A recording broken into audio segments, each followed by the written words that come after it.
Nous sommes tous très curieux de savoir ce qui se passe après la mort.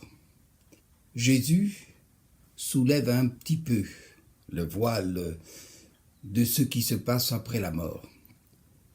Et cela dans une parabole que nous connaissons tous, c'est la parabole du mauvais riche et bien sûr du pauvre, misérable et malade Lazare. Du riche, on ne connaît pas le nom.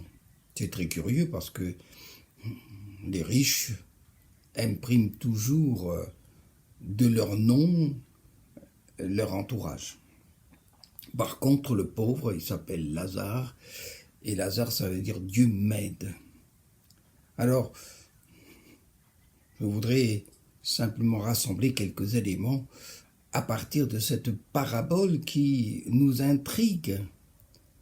Et nous intrigue parce que Jésus soulève un petit peu le voile de ce qui se passe ou de ce qui a lieu après la mort. La première chose, c'est que il est dit de Lazare qu'il fut emporté par les anges dans le ciel.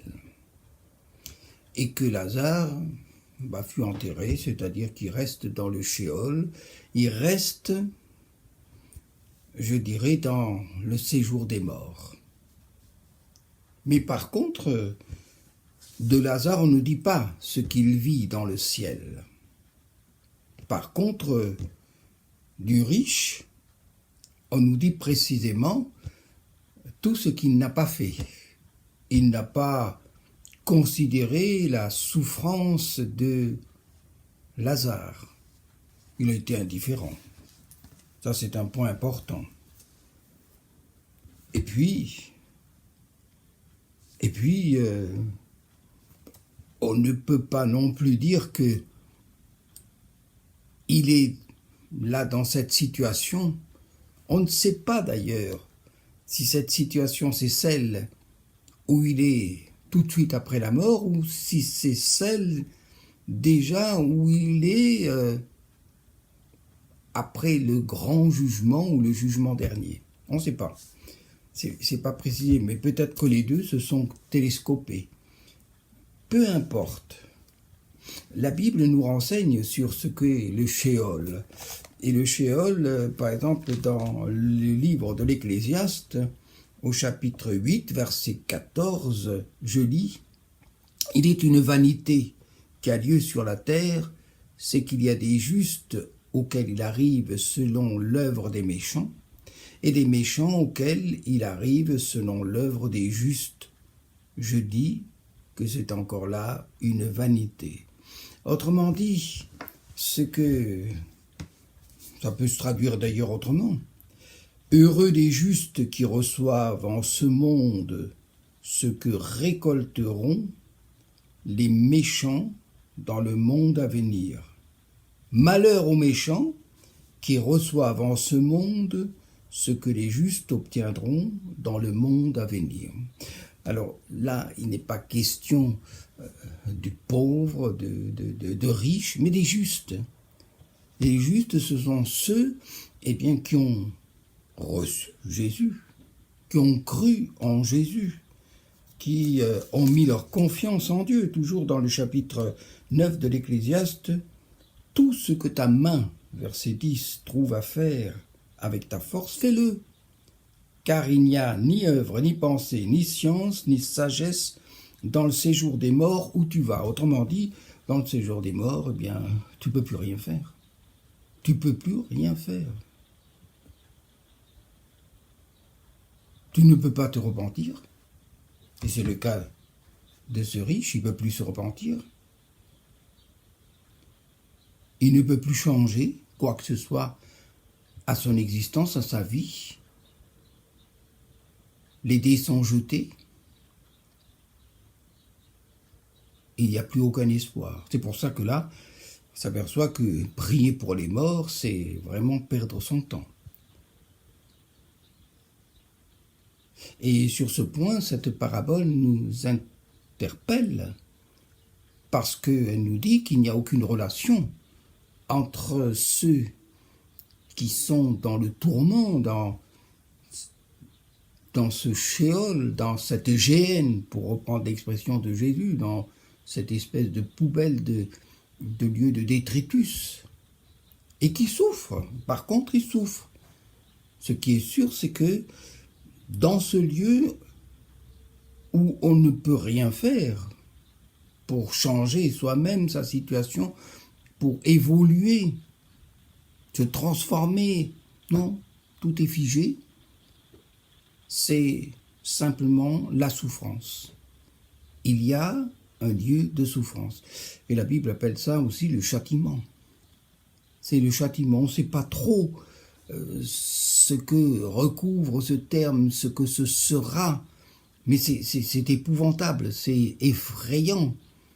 Parce que ce riche voudrait que Lazare vienne à son aide.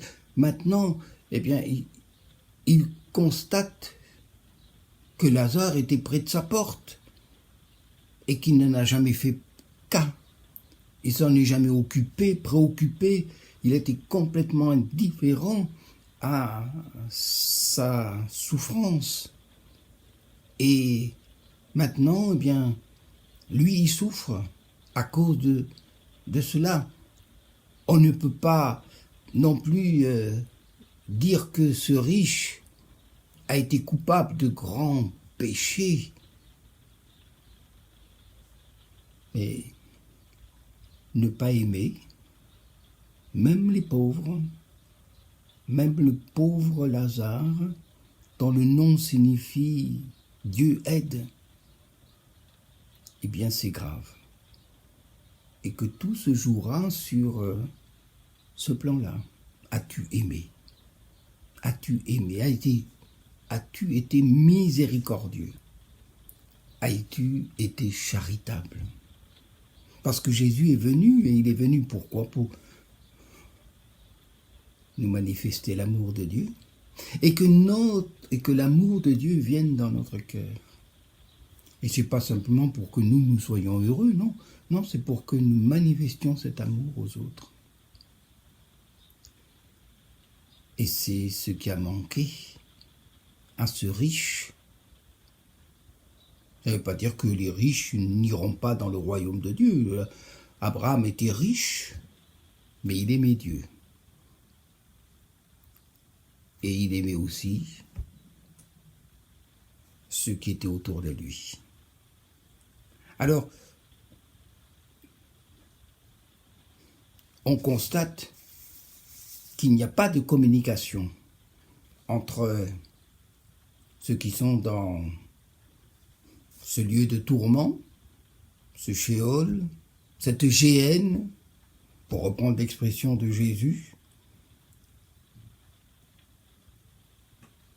et puis ceux qui sont au ciel. Mais il n'y a pas non plus de communication possible entre ceux qui sont dans ce lieu de souffrance, où ils ne peuvent même plus se repentir, ils ne peuvent même plus recevoir le pardon, ils ne peuvent même plus demander pardon. Non, les jeux sont faits, c'est fini. Et la mort est quelque chose qui scelle vraiment notre vie. Et ça ne veut pas dire qu'on ne continue pas de vivre.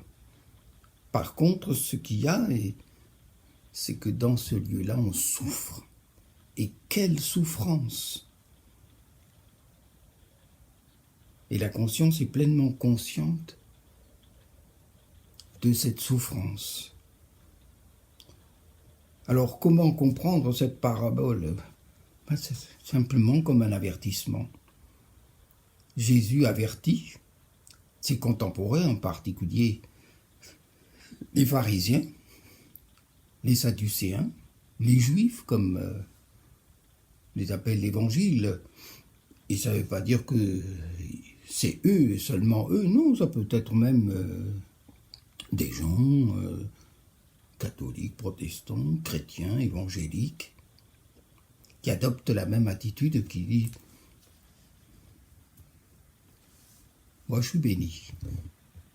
Dieu me bénit. » Et c'est ce que pensaient justement ces pharisiens, ces docteurs de la loi. Je suis béni parce que je suis riche. Les biens matériels, c'est la manifestation de la bénédiction de Dieu. C'est ce qu'ils pensaient, c'est ce qu'ils croyaient. C'est pour ça que Jésus les attaque précisément sur ce point-là, en disant non. Cette bénédiction matérielle, ce n'est pas une certitude d'aller dans le royaume de Dieu. Et il donne l'exemple de ce pauvre Lazare qui a souffert pendant toute sa vie et dont on ne s'est pas occupé, et ceux qui auraient pu s'en occuper ne s'en sont pas occupés. Alors, c'est un avertissement. Et Dieu, dans son amour pour nous, au travers de Jésus qu'il envoie dans ce monde, vers les pharisiens, vers les juifs, vers nous, nous dit, voilà ce qui se passera dans le royaume. Ou plutôt, ce que je suis venu, c'est annoncer le royaume de l'amour de Dieu. Prenez soin des pauvres. Prenez soin de ceux qui cherchent Dieu. Et bien sûr, c'est pas parce qu'on est riche qu'on est maudit, pas du tout. Parce que ça voudrait dire que Jésus est venu pour rien, dans la mesure où il est venu pour une chose, c'est de mourir sur la croix pour nous, et c'est par son sang versé que nos péchés sont pardonnés. Mais celui qui n'aime pas, c'est tout simplement parce qu'il n'aime pas non plus celui qui a envoyé Jésus pour nous sauver de cet aspect qui nous amène à nous occuper de nous-mêmes et de ne pas chercher à s'occuper des autres. Que Dieu vous bénisse.